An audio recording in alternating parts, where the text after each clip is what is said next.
Well, Matt, what a difference a year makes. We saved the quarterbacks to the last day of conversation as opposed to leading off with them a year ago. And I think it was a smart thing to do because of what happened a year ago. The Steelers went out and got Kenny Pickett. They're not going to be in the quarterback dance this year, that's for sure. I think it's probably best for us to frame the quarterback conversation for our last day of Draft 101 here. And we're going to get to the running backs too. We've talked about every other series of positions, every other position group. The quarterbacks are such a specific thing. Now that we've got a year to look at Kenny Pickett, how do you feel about that selection now as opposed to draft day, first of all? I'll start off with that. Much happier with it. I had more doubts about Pickett than I'm proud to say then. I have much fewer now. I really thought the second half of the season was very promising. I hesitate to say this, but I think he's almost over the hump that he's an NFL starting quarterback. How high his ceiling is, I don't know. I expect great strides in year two. He has things to work on. There's no doubt. I don't think the scheme helped him dramatically, but I think he would be, with a year of NFL tape, I think he's as valuable as any quarterback in this draft. I mean, I think would you trade him straight up for Stroud or Young? I think that's a conversation. Interesting to hear you say that because I know there was at least one publication that said he'd be the fifth quarterback taken this year. Do you believe that? I don't. The coming out of Pitt version might be. The late March 2023 version absolutely would not be. Is Kenny Pickett going to be helped by being asked to do more next year, or will he be exposed?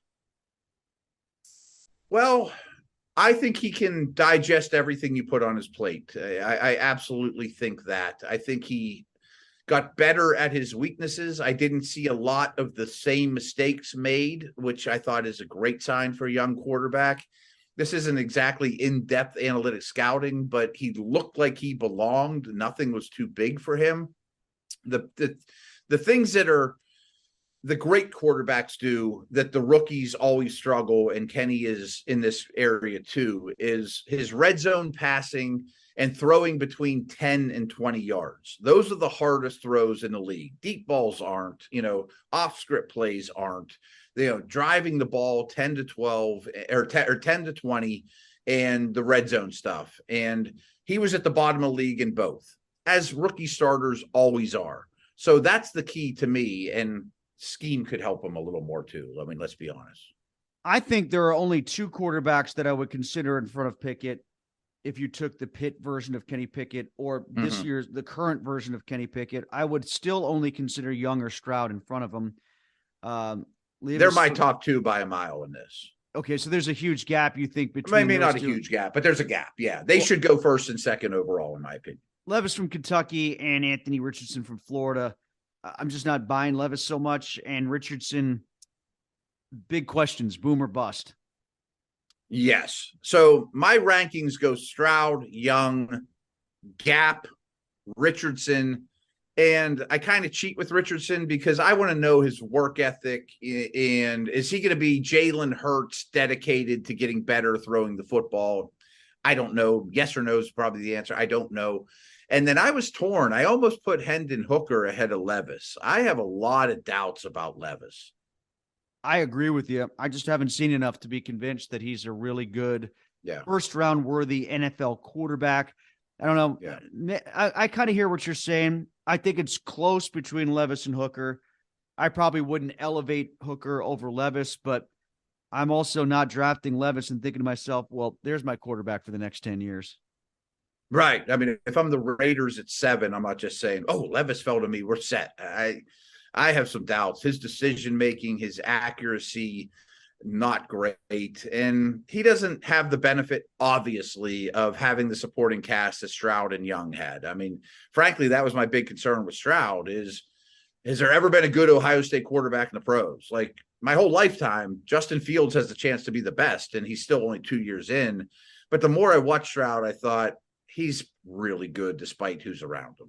So you said Young 1, Stroud 2, or the other way around? Other way around. I prefer Stroud.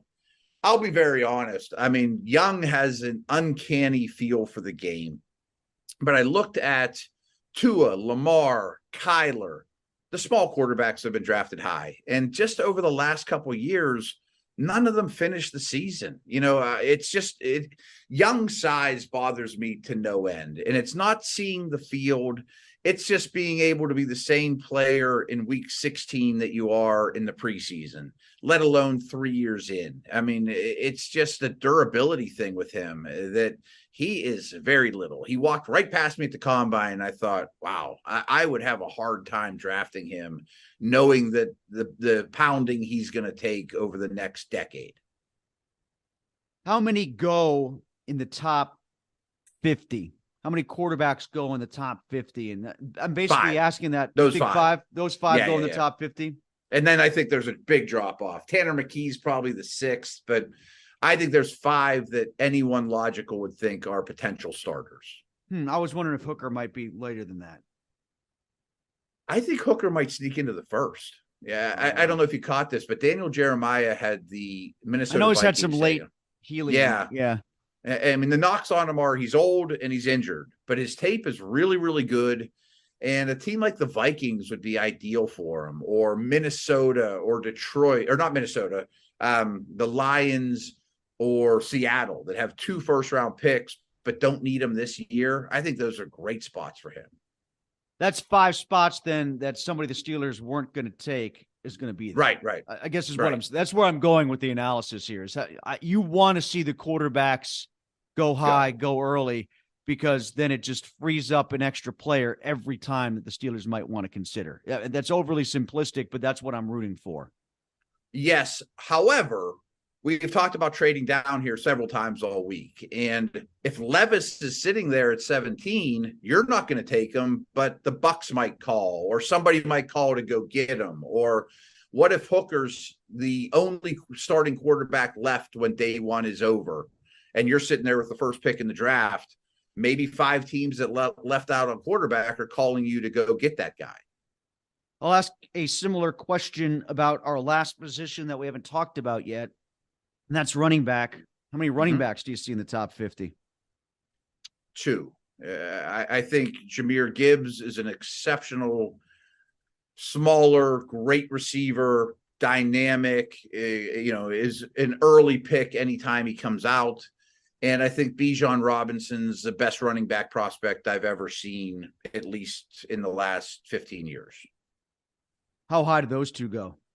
I have no idea. Because they're running backs? Because they're running backs. I mean, Bijan Robinson might be the best football player in this draft. I mean, if I was just analyzing tape, I think Jalen Carter's the only guy I would have a higher grade on.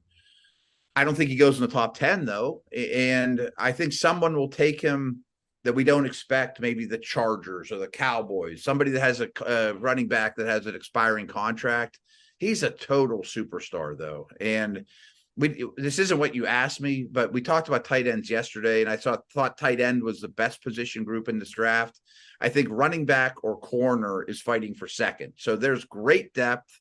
And as great as Robinson and even Gibbs are, the 3rd, 4th round guys are going to be value because running backs don't go, and there's so many in this class. So they have a lot working against them in terms of, draft capital. Think they like Warren well enough that they don't bother taking a running back until the 3rd day late? Yeah, probably. I think the top 2 here are pretty well set. I still think there's a little bit of hope for McFarland. I'm torn. If they do draft a running back, say the 5th round or whatever, do they want a big play McFarland type guy that they thought they were getting, or do they want Snell plus that's a great special teamer and gets his jersey dirty on kickoffs and punt returns and can carry the load a little bit? So I'd be real curious what type of back they address if they do get one, because they need explosive plays and they need core special teamers. What do you think of Abanikanda out of Pitt? Very explosive. I think he really fits like that Shanahan scheme where Raheem Mostert, where he was give him one cut and boom, he attacks a hole and runs away from people. Really quick accelerator. One thing that scares the heck out of me, though, is he goes down when hit from the side way too easily. His contact balance isn't great, but I think he's a 5th round pick. Kick returner too? Probably. I haven't studied that aspect of him, but from what I understand, yes. Matt, thanks for this all week. It's been fantastic. Really appreciate all your work and effort that you put into this. Thanks for breaking down the draft for us, and we look forward to your analysis at S&R on The Drive with Dale Lawley at the Peacock and Williamson podcast, Steelers.com, and all the other outlets, and I can't wait to work with you again next year. Absolutely, bud. This was fun. All right, Matt Williamson has been our guest all week long for the Breakfast with Benz Draft 101, getting you set for a month worth of Steelers draft talk.